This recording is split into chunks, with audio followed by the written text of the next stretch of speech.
Je chante sous la pluie, je danse sous la pluie, miséreux douillet quand même à l'asile.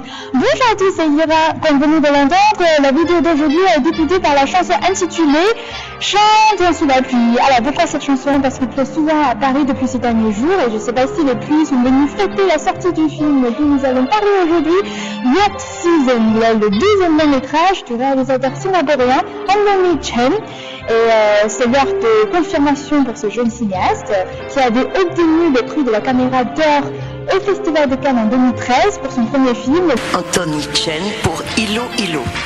With that, Singapore leaves an imprint on the international film stage. 6 ans après, le réalisateur est revenu avec Wet Season qui a reçu 6 nominations au 56e Golden Horse Awards, dont meilleur film et meilleur réalisateur. Bravo, hein! Et notons également que l'actrice principale Yang Young a finalement remporté le prix de la meilleure actrice. Dans ce film, une femme en mode d'enfant a fait la rencontre d'un jeune étudiant délaissé par ses propres parents.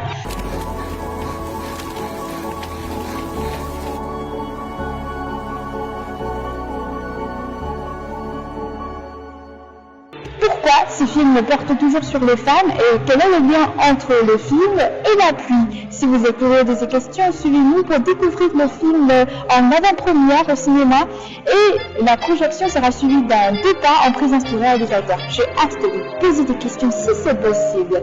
Donc, est-ce que vous êtes prêts? Faites attention! L'émission est terminée!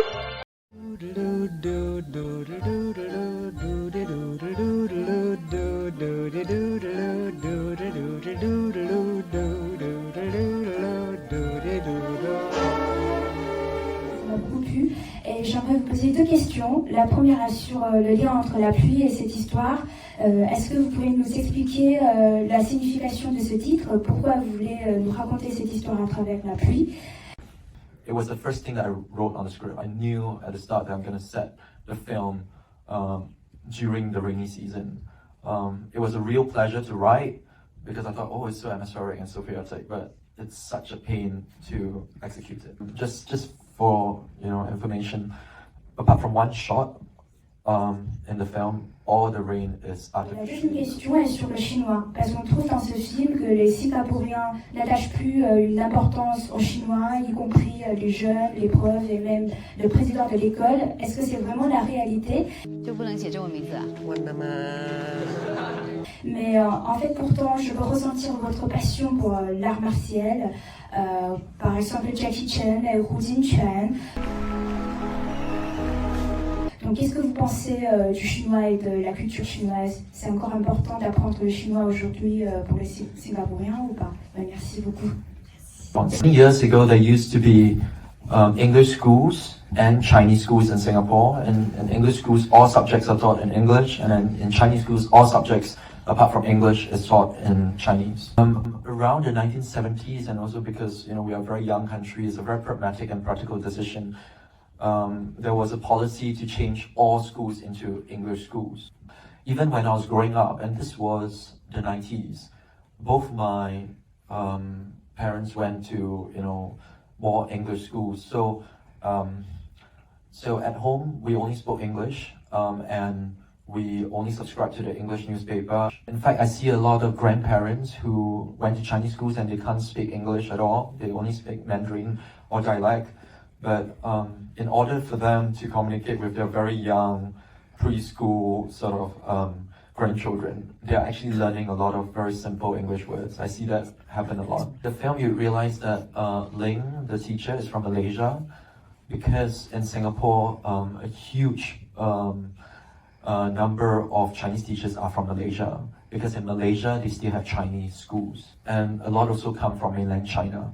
I remember I did a lecture last year at the National University of Singapore for the Chinese department. They were telling me about 10 years ago, if the enrollment, the number of students that sign up to do Chinese as a degree at the National University was over 100. I think last year it was 15. This happens to be something that I've observed over the years, and it's something quite close to my heart because I mean, personally, you know, I can't speak for everyone, but I think it's for a country or a society to move forward, to look into the future. I think it needs to understand its past. So I'm actually very worried that the entire race in Singapore is just sort of cutting away their roots. Because and if you look at our faces, we are not Americans and we are not British. Hello， 我们刚刚看完了首映礼，然后映后呢，我也争取到了宝贵的提问机会，和导演进行了一下交流。影片当中也是在鼓励新加坡的年轻人不要忘记中文，还能在日常生活当中去广泛的应用。所以最后本期节目的结尾，我打算要用我们的中文来做结啦。然后我个人非常的喜欢这部电影，我觉得它很好的展现了我们女性的心理，做一个女生真是太难了。所以我建议呢，所有的姑娘们还有想要了解女孩子们心理的男生们都去看一看这部影片。Je vous retrouve dans la prochaine vidéo. À bientôt，下期节目见，拜拜。